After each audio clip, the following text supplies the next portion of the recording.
Hey everybody, Christian here. Before we get to the podcast, I want to of course mention that the SAG-AFTRA strike is still going on, and if it's not fully obvious at this point, I fully support the SAG-AFTRA strike. It's just both strikes when they were going on. Of course, the writer's strike, they got their deal done, and the writer and the actors are still working on theirs. So I just want to come out and say that I fully 100% support the strikes that are going on right now. I know that some of the stuff has struck work probably. And as much as, this podcast is fueled by movie news and movies that are coming out, and a lot of that stuff was, of course, by the AMTPA or the AMTAP, sorry. I wanted to do this podcast. It's something that, I did last year and I wanted to do it again. And I just want to fully come on and say that even though we're talking about some of this work, it doesn't take away the fact that what the actors are fighting for, what SAG-AFTRA is fighting for, what the WGA was fighting for is not right. Obviously, everyone deserves to have a living wage and not be worried where the next paycheck is coming from or the fact that they can't pay anything. So I just wanted to put that out there before, the podcast gets going. I don't want anybody thinking that because I'm talking about all these movies that I, am not in support of the SAG-AFTRA strike. I am very, very clearly support in them. So I hope they get their deal done soon. That said, this is just I'm just doing this for fun and doing a fun little podcast. So thank you guys for listening in advance and hope you enjoy the podcast. And hello everybody, it's Christian Renteria. This is the Movie Pit Podcast, and it is the end of spooky season. So you know what that means. That's right. It's time to run down some horror movies. And as you can see, I'm talking about the horror movies that came out this year. I did this last year, and I'm going to make this kind of a permanent feature here on the Movie Pit Podcast for October/spooky season, especially, here near toward the end. Like last year, the horror movies and horror adjacent movies, which we'll also, get into a little bit, were aplenty. But are the horror movies this year as good as last year's? If you remember some of the big horror movies that came out last year, Scream, X, Pearl, together, of course, that little combo there, The Black Phone, Nope, Bodies, Barbarian, Terrifier 2 for all you sickos out there, Halloween Ends, Smile, The Menu, and Prey. There were more movies, of course, especially on streaming, but those I feel like were the movies that everyone was talking about anyway, for better or for worse. And last year, even a little bit of the year before, the conversation going on was, is horror back? Mainstream horror, that is. For a while, the big studio horror movies were somewhat lacking, and someone decided to put something in the water, and out came the great year of horror movies last year in 2022. This year, there have been some great horror movies, at least in my opinion, of course. But the question is, and was, when the year started, will studio horror movies fall back after, the great year that was last year? And it tends to be a trend in horror movies where we have our ups and then we have our downs. And sometimes even in the downs, we go even further down. Was that the case this year? Let's get into it. I'm going to be doing this pretty much in the order of release, so bear with me. These movies are not in order in any sort of way. They're not ranked. Just because I talk about a movie first or last doesn't mean I find it better than the rest. And mind you, these are the movies that I have watched. There are movies that I didn't get to at any point this year. Those movies were Skinamarink. That was kind of the first real big one, and that movie tends to, even in the horror crowd, tends to be like, you're gonna like this movie or you're not going to. So there was that one. Infinity Pool, which is the new movie by David Cronenberg's son, which his first name is just not in my mind right now, but that came out. That was only playing like for a week in my area, so I didn't get a chance to watch that.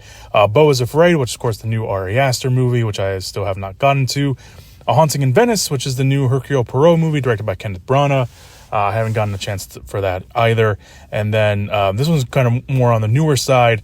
Prime Video's Totally Killer, which I wanted to watch because I believe, if I remember correctly, it is directed by Christopher Landon, who of course did the Happy Death Day movies and Freaky, and I wanted to kind of get on board with that. If I remember correctly, he was the one, or he's associated with it in some way, shape, or form. Okay, onward to the horror adjacent movies I've seen this year. Again, these are not ranked. They're basically just really the order I kind of saw them in coming out, because that's just how I keep track of my movies now.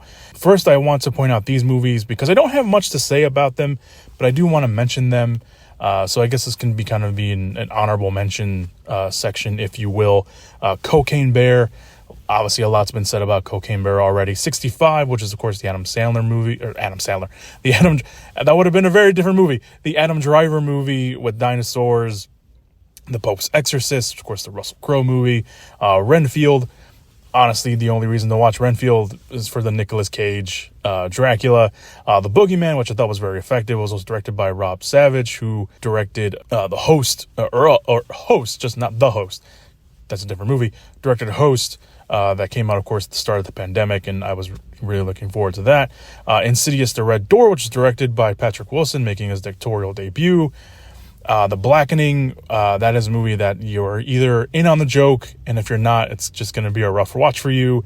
And then Bird Box Barcelona, which I had a hard time getting into, considering the direction they were going in, but I also was intrigued by it, so that kind of made it a conflicting watch for me.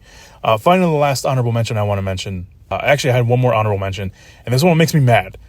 And it's made me mad because I've been working on this outline, and it's made me mad, and I'm still mad even to this day. A Haunted Mansion. I feel like Disney didn't have faith in Haunted Mansion. Yes, the strikes were going on, but there is no way this movie wouldn't have been more successful if it came out in October. This is a great family horror film. If you haven't watched it yet, I know it's been on Disney Plus, which is great because people can watch it now, especially around this time, which is phenomenal. But if this movie opened in theaters in October, I guarantee you would have made more money. It's not too scary for little kids. It's got the lore from the ride. It's nice Easter eggs. It's a great cast to boot as well. And like Keith Stanfield, Owen Wilson, Danny DeVito, Tiffany Haddish, Rosario Dawson. It's so dumb that they released this in the middle of summer. I'm still mad about it. The movie's fine. It's not overly great. And, if I would have definitely been more upset and crying this from, every hilltop I can find, or every, tall building, but the movie's just fine. But it still irritates me because it's even dumber that they release this in the middle of summer. There is a scene that literally takes place on Halloween. Literally on Halloween. And you couldn't find it anywhere in your schedule to release this in October. It's overly dumb that they didn't release this in October. Anyway, those are the honorable mentions, I guess, before I, get even madder at myself. So those are the honorable mentions. Let's move on to the movies that I actually watched. The first one we're going to talk about is Megan. Of course, Megan literally kicked off the new year, or this year rather, and it was a kickoff indeed. This movie was literally everywhere, building up to the release. Yeah, it was at football games. It was on, talk shows. It was everywhere. The Megan dance and everything just took over the world. And as soon as it came out, it felt like a sequel was immediately announced.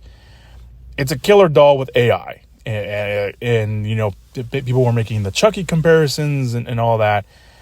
I did enjoy the movie. I liked that it did focus very heavily on the relationship between Megan and the little girl, Katie, before the final act and before going, outright bonkers.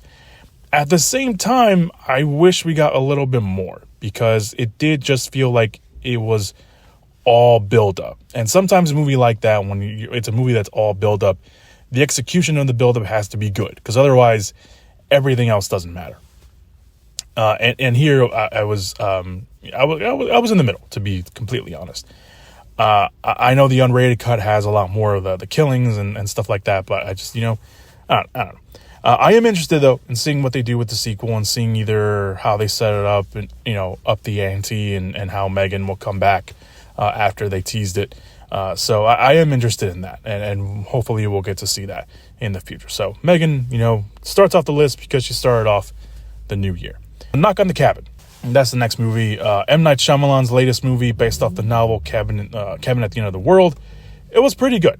I enjoyed it. M. Night, had 3 solid hits, the Sixth Sense, Unbreakable, and Signs.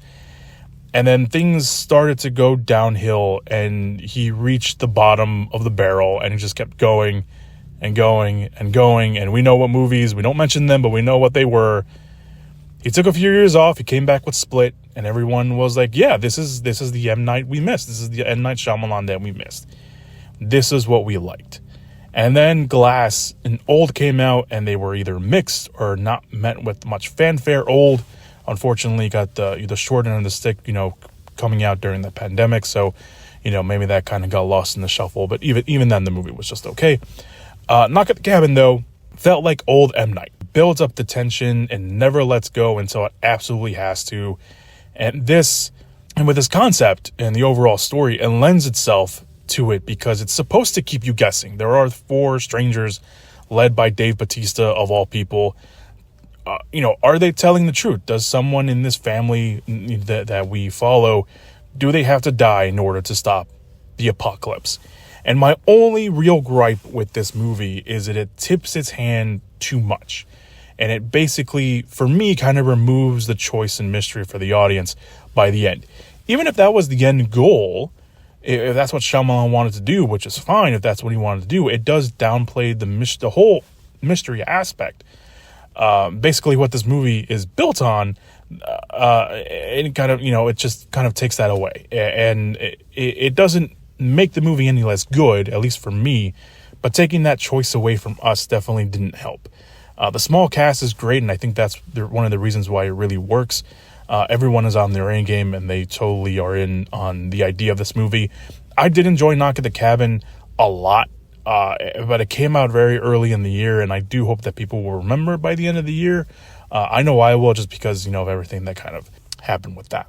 Moving on, Scream 6. Jumping off the success of Scream, the new core characters, of course, return with the legacy characters and actors in Courtney Cox and the returning Hayden Panettiere as Kirby, which fans have wanted back. And while Scream 5 was noteworthy and a decent return to the franchise, Scream 6's legacy will be taking the franchise out of Woodsboro and into New York City, which in theory, and the building up to it was cool, but in the actual movie, besides the train sequence, it's a little lackluster in terms of it being set in New York. It's just like a different city, basically. The posters, like I said, did a better job. Everything that leading up to the movie did a better job, I feel like, incorporating New York City into the movie rather than the actual movie itself. It took, the action out of Woodsboro, but it's still a Scream movie. It just, you can just say it's taking place in the downtown of wherever Woodsboro is supposed to take place. I forgot already. The train sequence is cool, which thankfully it plays out differently in the movie than it did in the trailers a little bit. But I again, for me, the movie was just okay. I wanted to like it more than I did. I'm not saying it's bad. I just wanted to like it more than I did. And I do feel like it wasn't like, I still feel like these movies are afraid to pull the trigger. And I feel like that's one of the common criticisms, or at least definitely for me, the common criticism for the Scream franchise, even though that's what these movies are. They're kind of, lending themselves to criticism because, they're criticizing the whole horror genre. We know that anybody can die. And they always, the main characters are always going to get in trouble. Yeah, they can get stabbed or knocked out or survive a fatal stabbing that another character doesn't survive because they're the main characters. We're not going to kill out those characters. And double for Dewey, especially because he wasn't supposed to survive the movies he was in, but he did somehow. Scream, I don't know. I just feel like they're afraid to pull the trigger a little bit. And I hope they kind of pull the trigger here because they made the movie feel like it was a big deal. And then it just, turned out to be just, another Scream movie. Scream 7 is already in the works, now with a different director. Behind the camera, Christopher Landon's coming in, like I mentioned, director of Happy Death Day and Freaky. I did like what Radio Silence did with the movies. They paid respect to the franchise while also doing its own thing. I know the whole Nev Campbell thing is just going to throw people out of whack and make people angry, but, I'm in that camp of, I think they already have closed the book on Sydney's character and her story. I don't think they need her back. Bringing her back is just, I don't know. It doesn't make sense to me. I don't know. Maybe I'm not thinking out of the box for what they can do with her, besides making her the killer, that's the only really other thing they can do with Sydney. But that's just me. All right, moving on to another franchise that took its base location to a new location in its new installment, Evil Dead Rise. The new Evil Dead takes the action out of the cabin, except for that great opening sequence, which is awesome, and into a high-rise building in the middle of the city, and it does so in a pretty decent to good effect. The gore in this movie is crazy. I don't think any of us that watched that movie and liked that movie or thought about that movie since then have looked at a cheese grater the same way since. I would almost say this isn't as gory as the 2013 Evil Dead, but I think the elevator scene does give it a run for its money on that end. It does at times feel like its pace is slow, but I most of that time I think it's building out the family dynamic. So when these terrible things happen to the family, you feel for them. The high-rise setting is a welcome change. Could have been more, sure, but I think they do a good job in the movie explaining why they're stuck in the actual apartment and the floor that they're on. I know everyone has and will compare our new main hero, Beth, to Ash or even Mia from the new Evil Dead movie. And that's kind of unfair. I think Beth, does what she can to the best of her advantage here in the movie. And, she's obviously doing the best, she can with the script and everything like that, the actress anyway. And we do have a Bruce Campbell cameo in the movie, at least his voice, voice-wise is in there. I liked Evil Dead. Will I say it's the best one of the series? No. Will I even say that I like it more than the 2013 movie? Personally, no. Because that 2013 version, the Fede Alvarez version, it scared the crap out of me when I first watched it. So that's going to be a very tall task for any movie other than that. But let's move on to the next movie on the list. Talk to Me, A24, of course, the king of elevated horror. And I know that term is now in the vocabulary of making some people's eyes, roll back into their head like a possessed demon.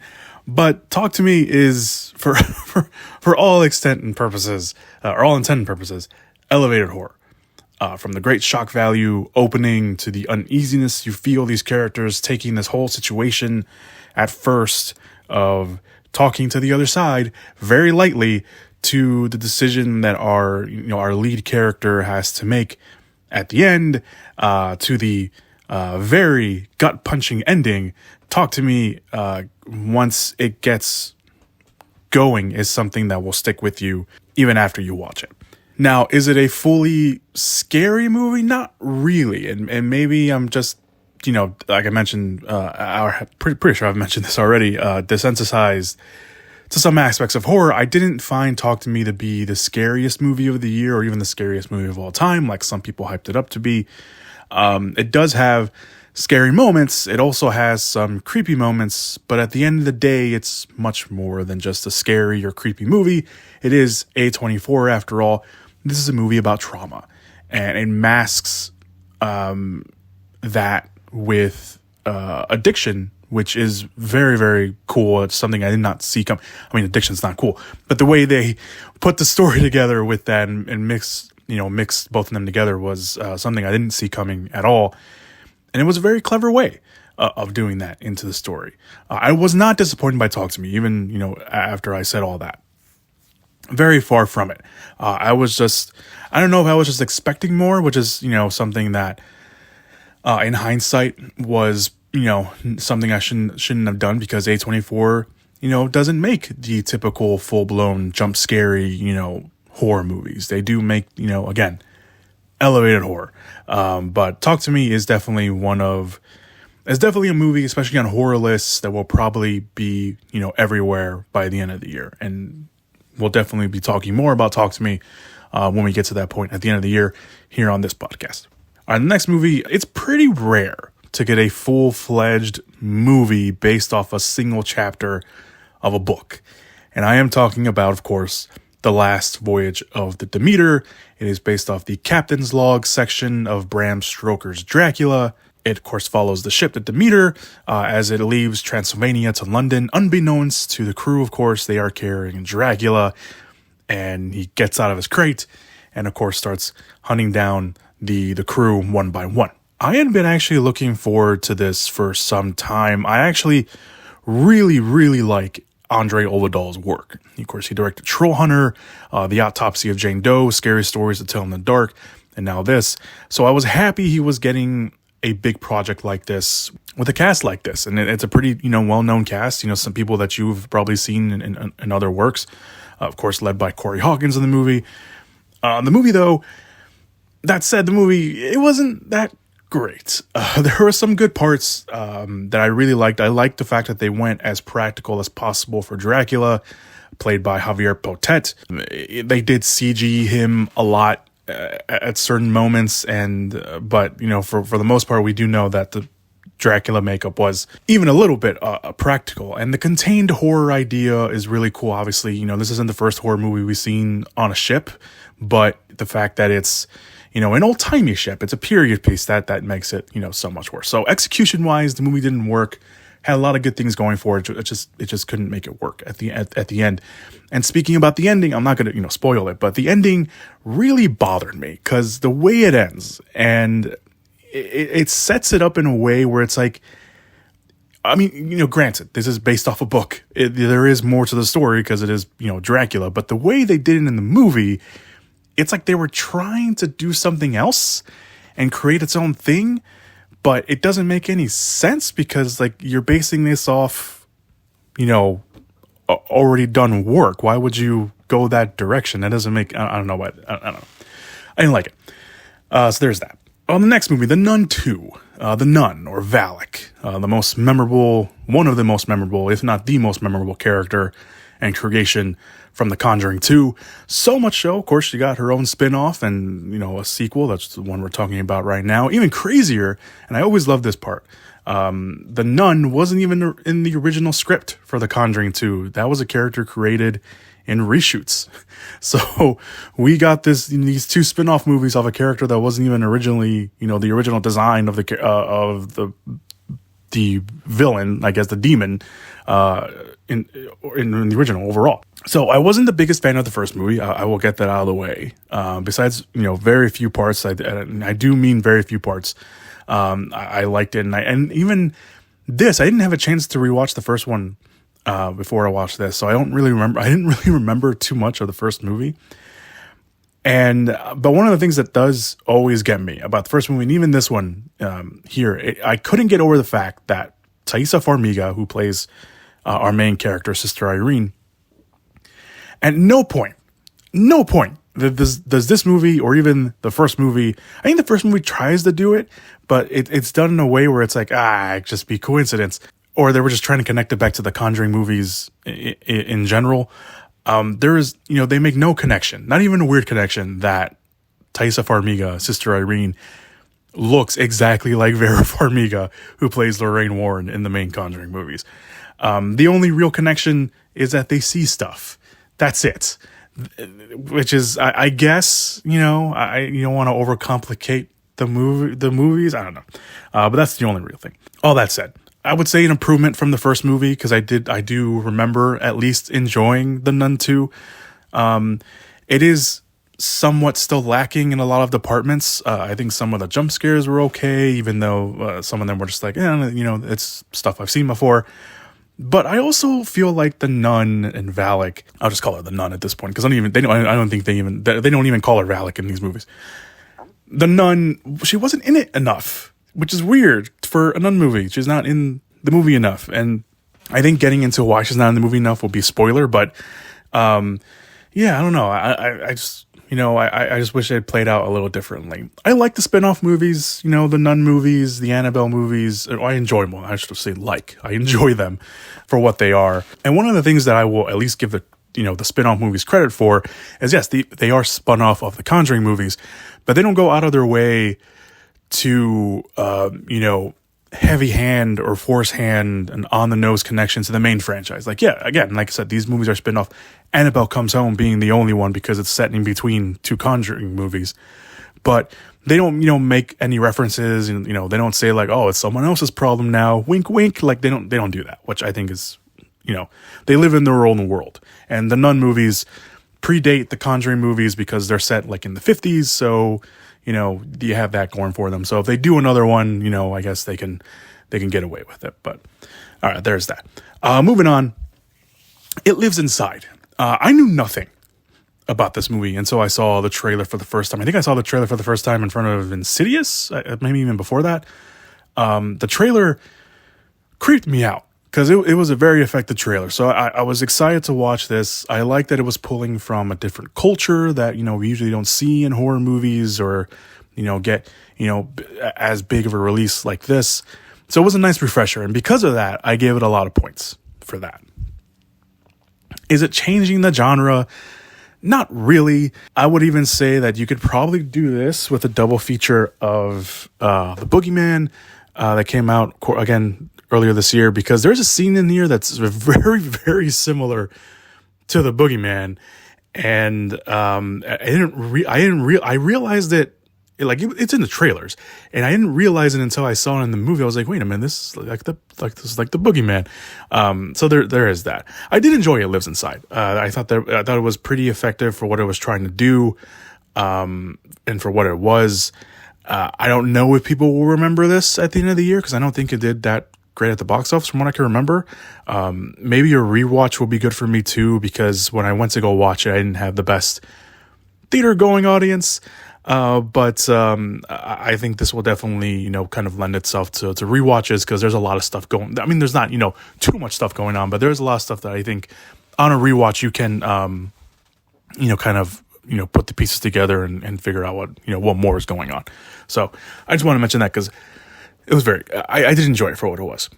The next movie, Saw X. Jigsaw is back again for like the third time, because he keeps coming back. Anyway, look, I have only seen the first 3 Saw movies, and I saw Jigsaw. All of these movies, all the other movies rather, I've seen bits and pieces of through, online or, or something like that, or through the kill count on Dead Meat. On YouTube, I like the first 2 movies, especially the first one. The twist in the first movie is still something that everyone talks about, and surprised they're able to pull that off. Obviously the franchise has gone through some changes. It went from the, the gritty, grimy kind of psychological thriller that the first movie did, and slowly started becoming these, the bloodfest or the torture porn, as the term gets thrown around. But with Saw X, because they brought back Tobin Bell, because they brought back Shawnee Smith, and because it's a prequel, it takes place in between the first and second movie. It feels different from the other movies, at least from what I've been able to tell. It's also a much more kind of like personal movie, because a personal revenge movie for Jigsaw. So he has that, connection to them and connection to his victims. All these people had, something to do with, him. The basic premise of the movie, in case you don't know, is that John Kramer rather finds, this kind of miracle surgery that can help him cure his cancer. It's in Mexico. It's like very, very like underground kind of thing. And, of course, he gets swindled. It doesn't work because, these people were just taking money. And the worst thing you can do to someone like that is give them hope, and a false hope at that. And of course, the wrong person you do it to just happens to be Jigsaw, which is very bad luck on your part. But whatever happens to you, you have coming. So there is that. I didn't expect much from the movie, to be honest, because again, I wasn't, the biggest fan of the other movies, and I hadn't watched really all the other movies. But I did not expect this movie to be as bloody and violent as it was, even though, yes, I was watching a Saw movie. I was squinting in my seat for some of the stuff that was happening. So the practical effects in this movie, because a lot of it seemed practical, was super impressive. And the work was really damn good. So kudos and shout out to the special effects team for Saw X.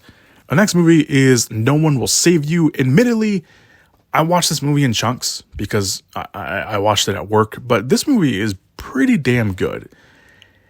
And I think the most impressive thing about this movie, and the thing that makes this movie stand out, is the lack of dialogue. There is little, and I mean truly little to no dialogue in this movie.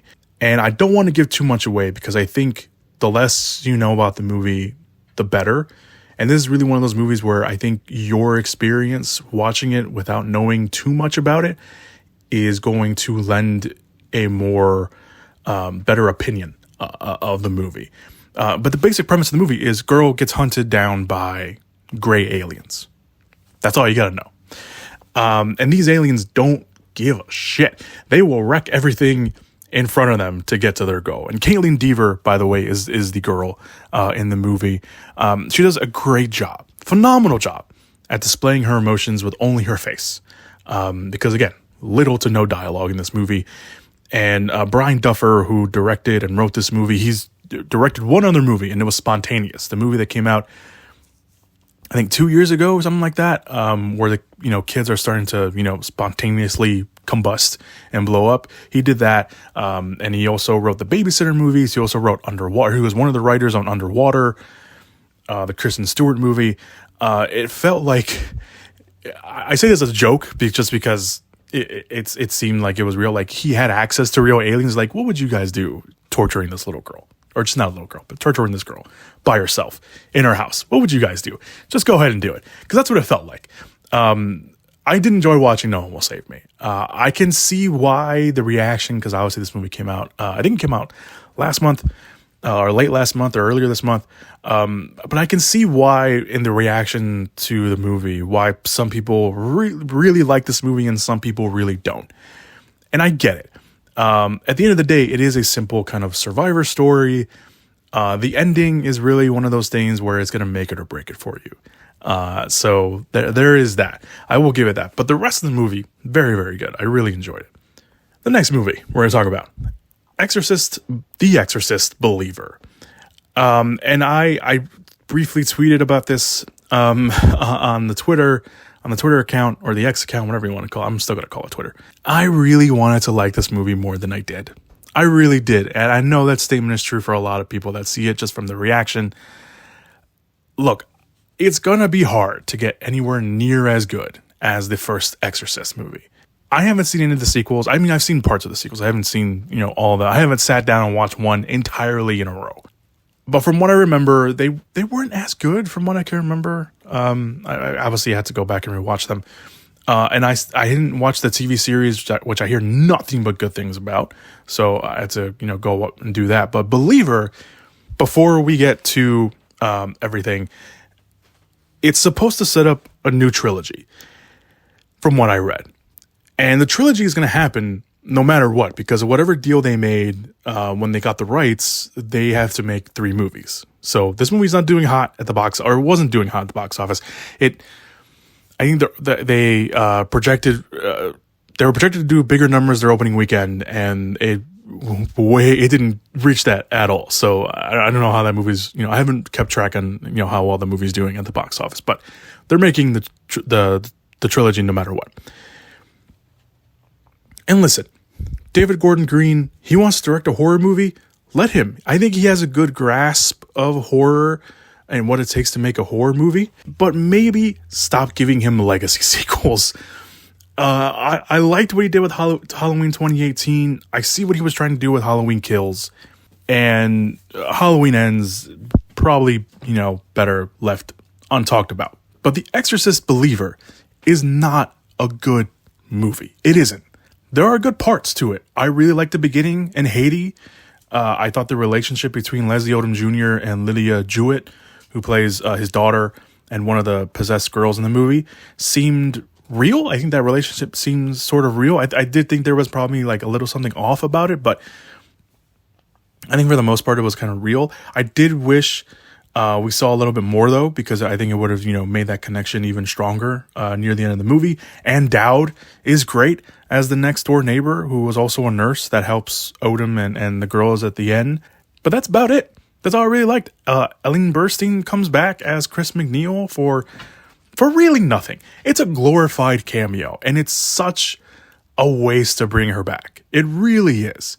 She brings nothing to this movie. And, it's been said and it's been reported that she only did the movie for the money. And she, donated that money to, I think, or she started a foundation or donated to a foundation. So yeah, there's no reason to bring her back. And the reason why they brought her back, I felt like, besides, having that connection to the first movie, is for something they do at the end, which by the end of the movie, I didn't care. I did not care one bit. It would have been cool if it was a better movie, but it wasn't. And that scene I forgot, I was listening to a podcast and they said that, I think it was Double Toasted. They said that thing they do at the end with her character is basically a fuck you to the audience. And I think that's kind of what, and I agree with that statement. So it's definitely a disappointment, especially considering, for me, how good the trailers were, because I really liked the trailers. The trailers were very effective. I thought the trailers were effective. And it's disappointing that the movie was not as good as the trailers. The next movie I want to talk about, not a disappointment, Cobweb. Now, this is one of those movies that flew under the radar, and that the people that did see it were like, you guys should really watch this movie. And the only reason you probably didn't watch it or even knew this movie existed until it came out on Hulu is because of Lionsgate. Lionsgate did a terrible job of promoting this movie. They did a terrible job of releasing this movie. There was barely any trailers, especially when it came out and the day they released it, because Lionsgate, dumb enough, really dumb, released this movie the same weekend as Barbenheimer.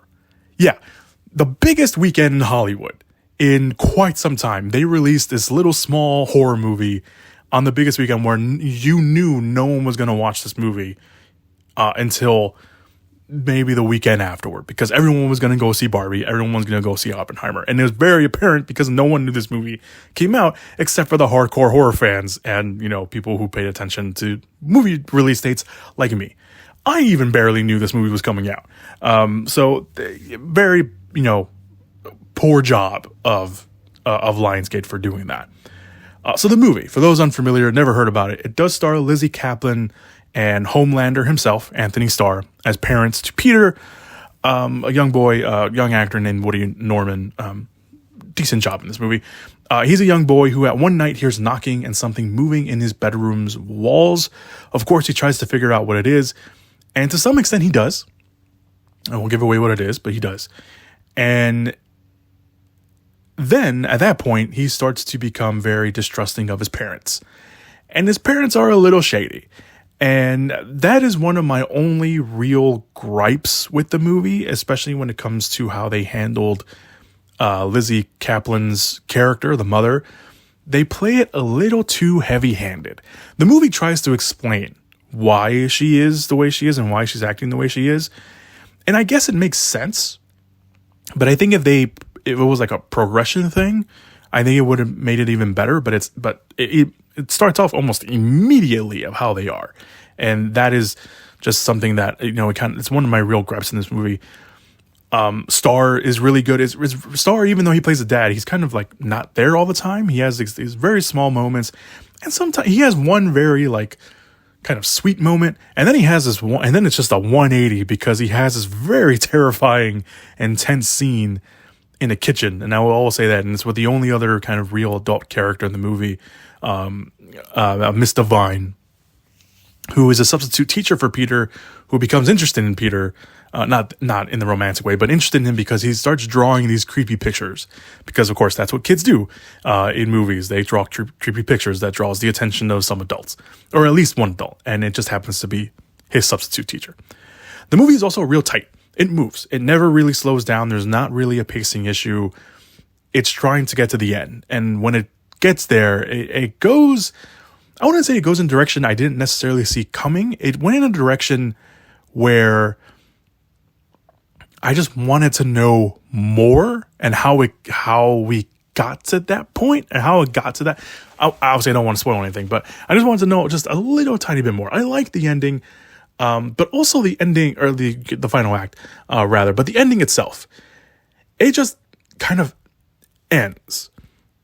And it wasn't necessarily expecting that. It just like I like the ending. I like what they were doing with it, but it just ends.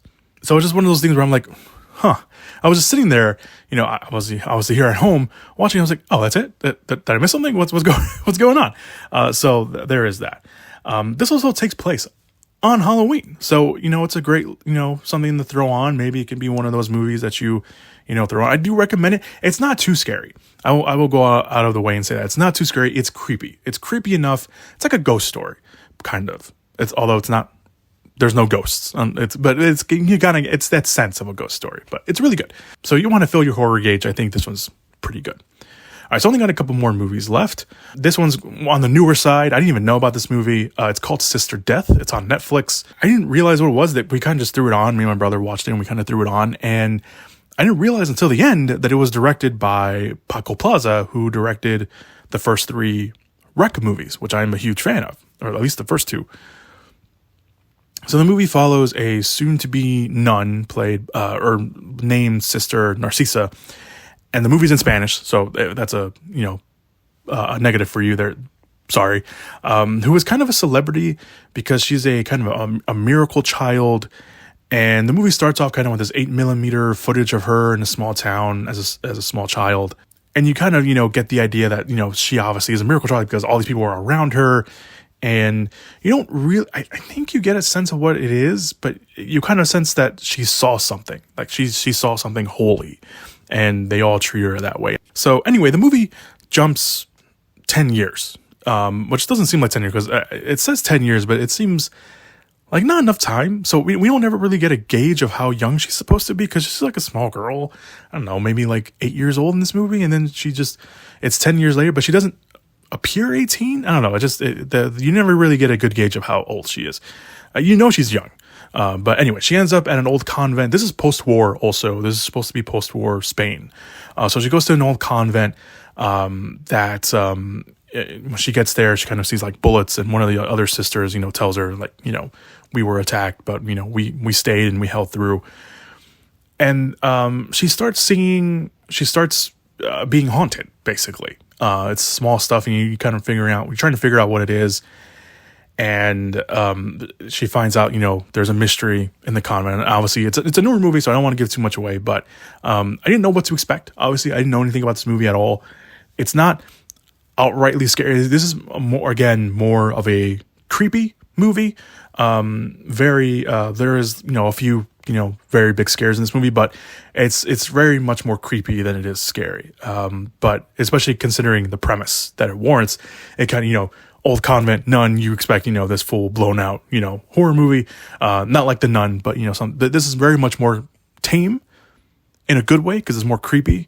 At least I found it that way, so I would give it a recommend. I think it is. I did expect more. It's a very short movie. It never slows down. It's very quick. It moves. I just wanted a little bit more, I guess. I would have been okay if it was a little longer so they can explain more stuff, but yeah, that's me. All right, the next movie, Five Nights at Freddy's. I want to say, you could tell, hopefully tell by the tone of my voice what I thought about Five Nights at Freddy's. I want to say right off the bat, I never played the games. I know little to nothing about the game lore and the books, apparently. I didn't even know there were books. So I was coming at this knowing two things. That it is a well-known IP, and the fans were, eagerly expecting it because this movie has been in the works for a long time. And it's so long that it wasn't originally set up at Blumhouse. It was originally set up at Warner Brothers. And then Warner Brothers lost it and Blumhouse came and picked it up. So that's all I knew about the movie. And I will say this movie is not great. For me, anyway. I know, again, I've never played the games. I know nothing to little about it. I did think that there were some good things going for it. I really liked that they hired the Jim Henson Company to actually come and make the towering animatronic bears. If you went to the Halloween Horror Nights, they had a Blumhouse experience kind of there. I don't know if they had it at Orlando. I know they had it in California because that's where I went. They had the actual animatronic bears there on display, and they were very tall. They were bigger than I thought they were going to be. So that was pretty cool.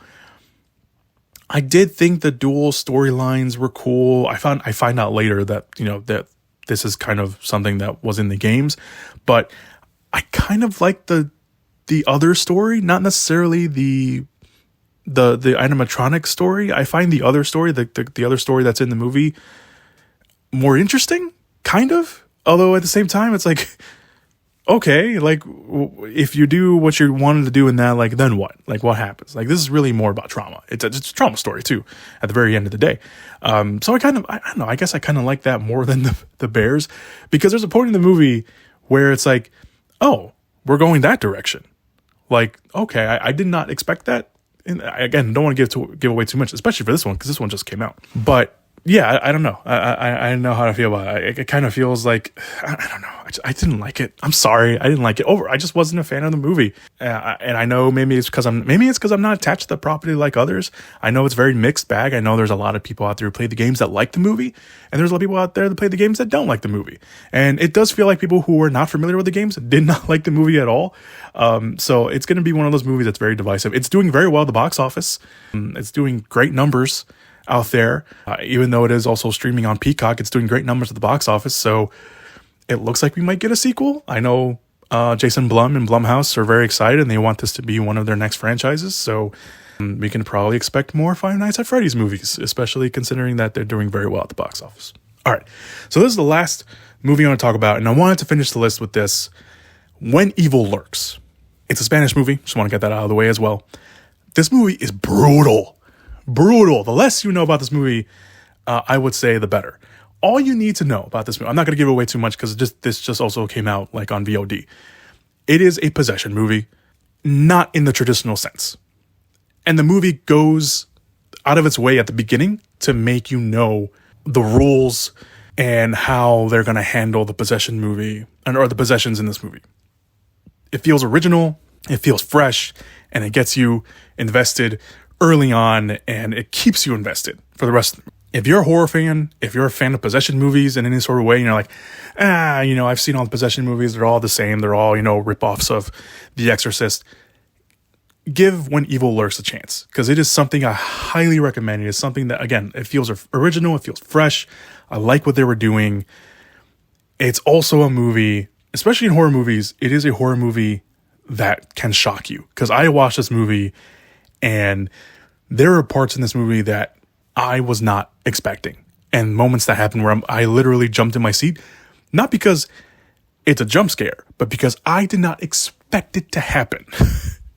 Especially in one particular moment where, like, it's coming. You're like, no, they're not going to do it. And then it happens and you're like, oh, okay. Yeah, this movie, it also gives me hope that more people, find this movie. And I hope that future horror filmmakers will look at this and be like, I can take inspiration from this. Let's play by the rules that they created. I cannot praise this movie enough. I really can't. It is something that I highly recommend that you watch, and that you watch as clean as possible. Don't even watch the trailer. Just watch the movie. When Evil Lurks. Very, very good. Just be prepared. This movie is brutal. It will probably break you at the end. There you go. All right. That's it. That's all I got. That's my list. It's a very extensive list. I watched a lot of horror movies. I watched a lot more horror movies than I thought this year. But the horror movies are not over, because next month we still have one big horror theater release on the 17th, and it's Eli Roth's Return to Horror and Thanksgiving, which is based, of course, off the spoof trailer he did for Grindhouse way back in 2007. So there you have it. That's the horror movie roundup. So I don't know. We'll take a look at that and see how that turns out. Let me know, you kind listener who has sat through this podcast, what were some of your favorite horror movies or horror adjacent movies? Maybe you watched some of those movies that I did not watch. Maybe you have different opinions of the movies that I watched. Was this year better than last year? Was it a letdown? Was it the same? Let me know. Whatever it is, let me know on the social media links down below. If you're listening to this on YouTube, you just, go right there in the comment section, go follow all that stuff. Thank you so much for listening. I hope you had a very, very happy Halloween, a very safe Halloween. Hope you are not, hung over on too much chocolate and candy. Hopefully you all had a good spooky season. And I'll see you guys next time right here on the Movie Pit Podcast, where we will talk more movies. Yeah. Thank you guys so much, and I will see you guys next time.